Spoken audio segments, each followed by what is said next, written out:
Hi guys, কেমন আছো সবাই? অজন্তাস কিচেনের আরেকটা নতুন ভিডিওতে তোমাদের স্বাগতম। আজকে মাছের রেসিপি করব। আজকে হবে মাছ ভাজা রেসিপি, যেটা আমার খুব পছন্দের একটা রেসিপি। জানি তোমাদেরও মাছ ভাজা খেতে সবাই খুব ভালোবাসে, আর আমি সেই তো ছোটো কাল থেকে মাছ খেতে পছন্দ করি। আর ছোটোবেলা যখন রাগ করে বসে থাকতাম খাবো না বলে, আমার মা এক টুকরা মাছ ভাজা করে দিলে খুশিতে সব রাগটাগ ভুলে খেয়ে নিতাম। আজকে হবে মাছের লেজ ভাজা রেসিপি। লেজটা আমি কেটে তুলে রেখেছি, আর হচ্ছে এপিট ওপিট দুপিটি খুব ভালোভাবে কেটে কেটে নিয়েছি, যাতে দুপৃষ্ঠায় সমানভাবে ভিতরে বাহিরে ভাজা হয়ে যায়। এবার একটু পরিমাণ মতো লবণ, একটুখানি চিলি ফ্লেক্স, আর একটু হলুদ আর মরিচের গুঁড়া দিয়ে মাছটা ভালোভাবে মেখে নেব। আর এমনভাবে মাখবো যেন মশলাটা ভিতরেও ঢুকে যায়, তাহলে মাছটা খেতে মজা হবে। আর মাছ ভাজা খেতে এখন তো আমার মেয়েও খুব পছন্দ করে। আজকে ওর জন্যই এই মাছ ভাজার আয়োজন।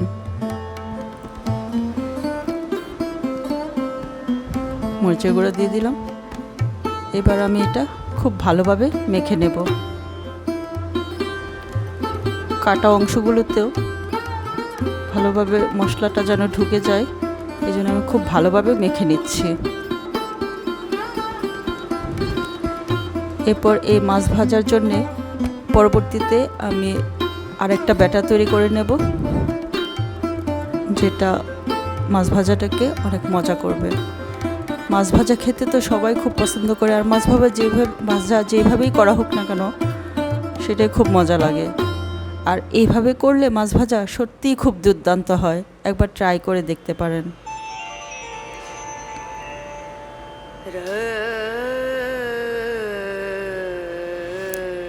আমি ব্যাটারটা তৈরি করার জন্য একটুখানি পেঁয়াজ বাটা, রসুন বাটা, আদা বাটা, পাতিলেবুর রস, আর অল্প লবণ, আর হচ্ছে দিয়ে দিয়েছি বেসন।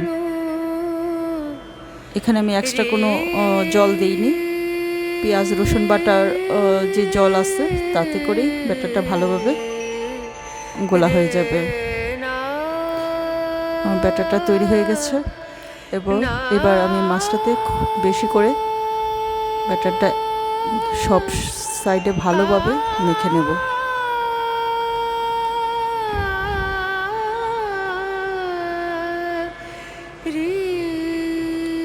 খুব ভালোভাবে ঘষে ঘষে মাখছি, যাতে ব্যাটারটা সব জায়গায় ভালোভাবে লাগে।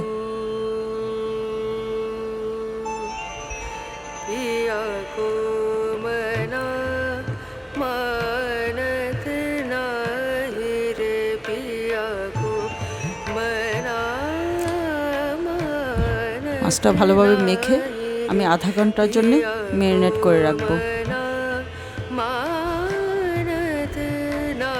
মাছটা মাখানো হয়ে গেছে।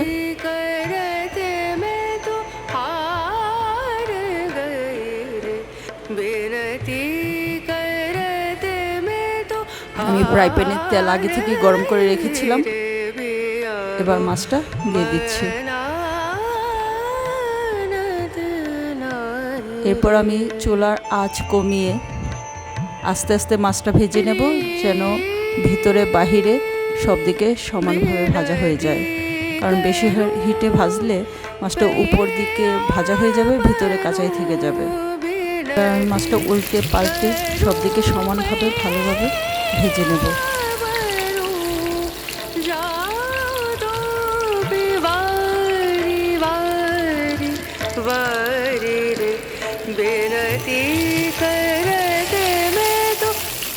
মাছটা খুব ভালোভাবে ভাজা হয়ে গেছে।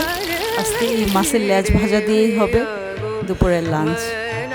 সাথে থাকছে গোল গোল করে কাটা আলু ভাজা, শুকনো মরিচ ভাজা, এক বাটি মসুর ডাল, আর থাকছে লেবু, শসা, পেঁয়াজ। কেমন হলো আজকের রেসিপি কমেন্টসে জানাবে। আর যারা এখনও আমার চ্যানেল সাবস্ক্রাইব করনি অবশ্যই সাবস্ক্রাইব করে দেবে।